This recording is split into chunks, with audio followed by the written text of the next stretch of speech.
Hello दोस्तों, नमस्कार। कैसे हैं आप लोग? मेरे चैनल में आपका बहुत बहुत स्वागत है। तो friends, daily conversation new words की तरह आज मैं फिर लेकर आया हूँ 10 नए इंग्लिश के वर्ड्स जो आपके एग्जामिनेशन और डेली कन्वर्सेशन के लिए बहुत ही ज़रूरी है। तो फ्रेंड्स, शुरुआत करते हैं। हमारा पहला वर्ड है फ्रेंड्स इंसिडेंट। इंसिडेंट का मतलब होता है घटना, घटित होना, पढ़ना, टकराना। जैसे किसी चीज़ का किसी चीज़ पर पढ़ना, जैसे सेंटेंस से देखते हैं टकराना और पढ़ना के लिए। If the sunlight incidents on our body it is absorbed by it. जब सूर्य की किरणें हमारे शरीर पर पड़ती है तो वह हमारे शरीर के द्वारा अवशोषित कर ली जाती है। तो फ्रेंड्स, यहाँ जैसे सनलाइट हमारे शरीर के ऊपर पड़ता है तो उसके लिए हम इंसिडेंट का यूज कर सकते हैं, जैसे पढ़ने के लिए या टकराने के लिए। जैसे सनलाइट हमारे शरीर पर टकराता है या टकराती है ना, तो इस सेंस के लिए हम लोग इसका यूज कर सकते हैं। If the sunlight incidents on our body it is absorbed by it. Next, घटना। फ्रेंड्स, इंसिडेंट का एक और मतलब होता है घटना या किसी चीज़ का या जैसे कार्यक्रम का हो जाना या घटित हो जाना। जैसे sentence, this incident is called sunbathing. जो अभी आपको पहले बताया हूँ सेंटेंस कि सनलाइट हमारे शरीर पर इंसिडेंट होता है, मतलब टकराता है या पड़ता है, तो उसी घटना को सन बाथिंग कहते हैं। तो यहाँ घटना के लिए इंसिडेंट यूज किए हैं। जैसे this incident is called sunbathing. इस घटना को धूप सेंकना कहते हैं या सूर्य स्नान कहते हैं। ठीक है फ्रेंड्स, तो इंसिडेंट के बाद हमारा अगला वर्ड है पोस्टुलेट। पोस्टुलेट का मतलब होता है स्वयं सिद्ध करना किसी चीज़ को या किसी चीज़ का दावा करना, उसको मान लेना। जैसे सेंटेंस देखते हैं, this postulate is confirmed by all members of committee. यह दावा कमिटी के सभी सदस्यों द्वारा मान लिया गया। तो दिस पोस्टुलेट का मतलब होगा यह दावा। जब कोई दावा करता है ना कि यह मेरा है या कुछ भी, वही वाला दावा। तो this postulate is confirmed by all members of committee. यह दावा कमिटी के सभी सदस्यों द्वारा मान लिया गया। नेक्स्ट सेंटेंस देखते हैं, Ptolemy postulated that the earth was at the centre of the universe. तो टोलेमी नाम का एक साइंटिस्ट है जिसने बताया कि पृथ्वी जो है, हमारा जो अर्थ है जिस पे हम रहते हैं, प्लानेट, वह जो पूरा यूनिवर्स है ब्रह्मांड का, वो केंद्र है। मतलब इसी के चारों तरफ जो मून है, मतलब चंद्रमा है, सन है, सूर्य है और जो अन्य तारे हैं वो सब घूमते हैं। तो इसको बताया, उसी को इंग्लिश में मैं आपको दिया हूँ। Ptolemy postulated.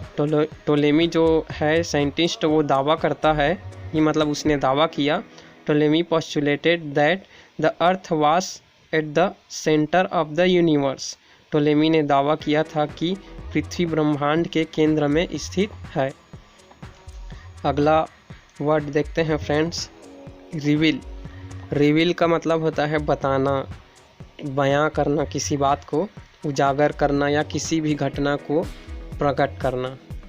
जैसे सेंटेंस देखते हैं, Tannu revealed that hearing the story saved her life. Tannu बताती है या बयां करती है कि कहानी सुनने के बाद उसकी ज़िंदगी बच गई। Tannu revealed that hearing the story saved her life. अगला सेंटेंस एक और देखते हैं, he revealed his plan in front of his friends. वह अपनी योजना को अपने दोस्तों के सामने प्रकट करता है या बताता है। He revealed his plan in front of his friends. अगला वर्ड देखते हैं फ्रेंड्स, प्रोफाउंड।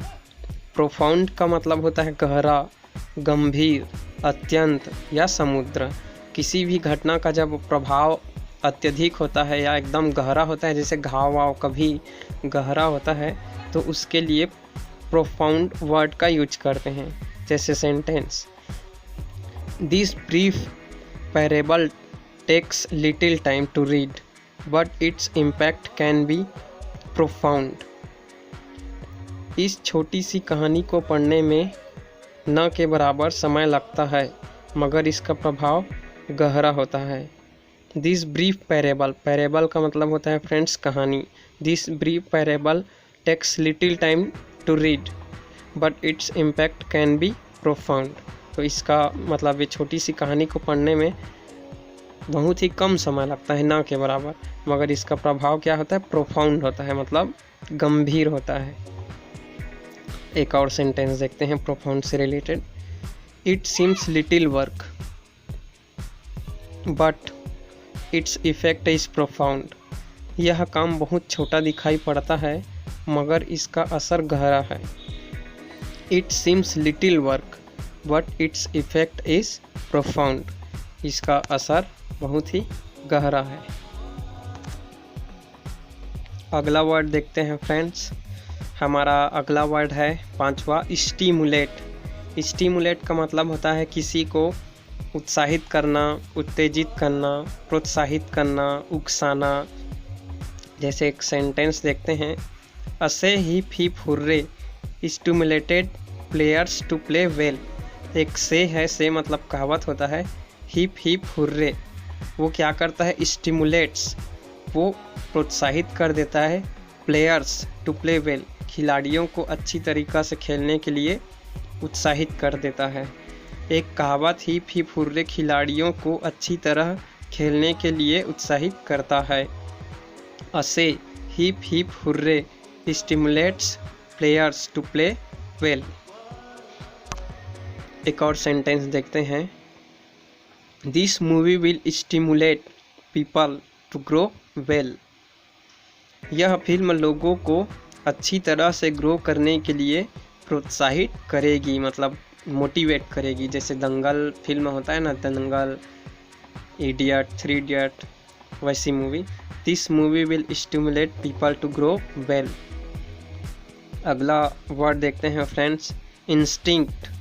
इसको पढ़ते हैं इंस्टिंक्ट। इंस्टिंक्ट का मतलब होता है स्वभाव या किसी आदमी का जो नेचर होता है ना, सहज होना, सरल होना, सहज स्वभाव या सहज ज्ञान, सीधा साधा स्वभाव। जैसे सेंटेंस देखते हैं, a cow possessing a simple brain and good instinct.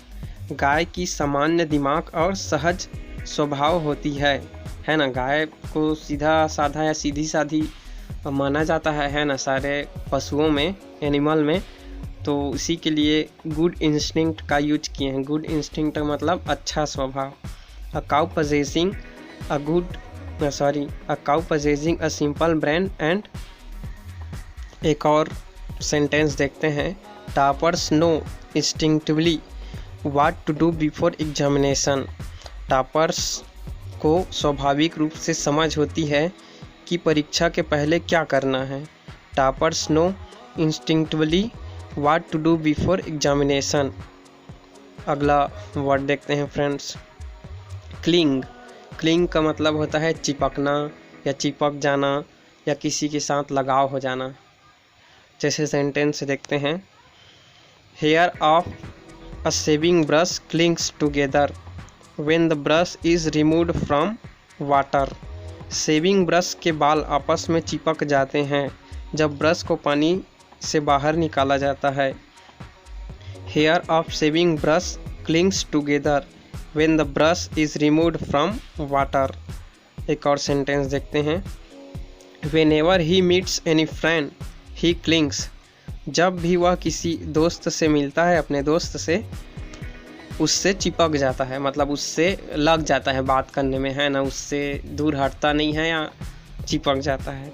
Whenever he meets any friend he clings. अगला सेंटेंस है फ्रेंड्स, रिग्रेस। रिग्रेस का मतलब होता है कठिन, दृढ़, कठोर, अच्छा खासा या कड़ी। जैसे किसी चीज़ में हम लोग कड़ी मेहनत करते हैं ना, उसको बोलते हैं रिग्रेस। जैसे कड़ी मेहनत, रिग्रेस वर्क। सेंटेंस देखते हैं, J Kepler did rigorous study of the celestial bodies. J Kepler एक साइंटिस्ट है, ठीक है। डिड रिग्रेस स्टडी, उसने अच्छा खासा अध्ययन किया, मतलब कड़ी अध्ययन किया, कड़ा अध्ययन किया। ऑफ द सेलेसियल बॉडीज, मतलब सेलेसियल बॉडी मतलब होता है जैसे आकाशीय पिंड होते हैं ना स्पेस में, जैसे मून, आपका मतलब चंद्रमा, सूर्य, सन, जितने भी स्टार्स होते हैं, गैलेक्सी होते हैं, उसको सेलेस्टियल बॉडीज़ बोलते हैं। J Kepler did rigorous study of the celestial bodies. J Kepler ने आकाशीय पिंडों का अच्छा खासा अध्ययन किया। अच्छा खासा अध्ययन किया मतलब ये कड़ा अध्ययन किया, एकदम डट कर अध्ययन किया, उसके बारे एक एक चीज़ पढ़ा है ना, तो इसके लिए रिगरस यूज करते हैं। एक और सेंटेंस से आपका समझ में आ जाएगा। The accused got the rigorous punishment. Accused का मतलब होता है आरोपी। आरोपी को कड़ी सजा हुई या कठोर सजा हुई, एकदम जो हार्ड रहता है ना, जैसे 10-20 साल का, वो वाला। The accused got the rigorous punishment. अगला वर्ड देखते हैं फ्रेंड्स, इम्ब्रेस। इम्ब्रेस का मतलब होता है गले लगना या मौका पकड़ना, या किसी को कुछ भी मौका मिल जाता है उसको लपक लेना। सेंटेंस से देखते हैं, कुछ केस में स्वीकार भी होता है इसका मतलब। सेंटेंस से देखते हैं, you should embrace the change and grow with it. आपको परिवर्तन को स्वीकार करना चाहिए और इसी के साथ आगे बढ़ना चाहिए। जैसे फ्रेंड्स यहाँ शुड इम्ब्रेस का यूज मैं स्वीकार करने के लिए यूज किया हूँ, मतलब उसको गले अपना लेना चाहिए, गले लगा लेना चाहिए। You should embrace the change, आपको जो परिवर्तन है उसको अपना लेना चाहिए, उसको गले लगाने चाहिए। एंड ग्रो विथ इट, और इसी के साथ आपको आगे बढ़ना चाहिए। You should embrace the change and grow with it. एक और सेंटेंस देखते हैं, Rahul and his father इम्ब्रेस्ड each other. Rahul और उसके पिताजी एक दूसरे को गले लगा लिए। तो यहाँ गले लगाना तो डायरेक्ट मीनिंग ही हो गया है ना। Rahul and his father इम्ब्रेस्ड each other. आखिरी और अगला वर्ड देखते हैं फ्रेंड्स, सेवर। इसको सेवर भी पढ़ सकते हैं या सेवर भी पढ़ सकते हैं। सेवर का मतलब होता है स्वाद लेना। जैसे किसी चीज़ को खाते हैं, फ्रूट को, फल को, चॉकलेट को, या किसी पिज्ज़ा बर्गर को, तो जो स्वाद लेते हैं वही फीलिंग यहाँ होगा फ्रेंड्स। सेवर का मतलब स्वाद लेना, मज़ा उड़ाना, आनंद उठाना, ये सब। सेंटेंस देखते हैं, we savoured various fruits in the garden. Various fruit का मतलब होता है विभिन्न प्रकार के फल। बगीचा में हमने अनेक फलों का स्वाद लिया। We savoured various fruits in the garden. यहाँ सेवर का मतलब स्वाद लिया हो गया है ना, या मज़ा लिया। एक और देखते हैं, विदाउट मनी लाइफ बिकम्स सेवरलेस। सेवरलेस का मतलब होता है फ्रेंड्स नीरस, मतलब स्वाद लेना होता है सेवर का मतलब, तो सेवरलेस जिसमें स्वाद ना हो, बेस्वाद, नीरस, जिस चीज़ में कोई रस ना हो, है ना, नीरस। तो विदाउट मनी लाइफ बिकम्स सेवरलेस। बिना पैसे के जीवन नीरस हो जाता है, मतलब बेस्वाद हो जाता है। बिना पैसे के किसी को कहाँ अच्छा लगता है ना। तो विदाउट मनी लाइफ बिकम्स सेवरलेस। तो यहाँ लेस करके उसका हम लोग अपोजिट ले लिए हैं, विलोम शब्द बनाए हैं। ठीक है फ्रेंड्स, तो 10 वर्ड्स हो गए और इसके बाद और मिलते हैं अगले नए वर्ड्स के साथ। तो बाय फ्रेंड्स।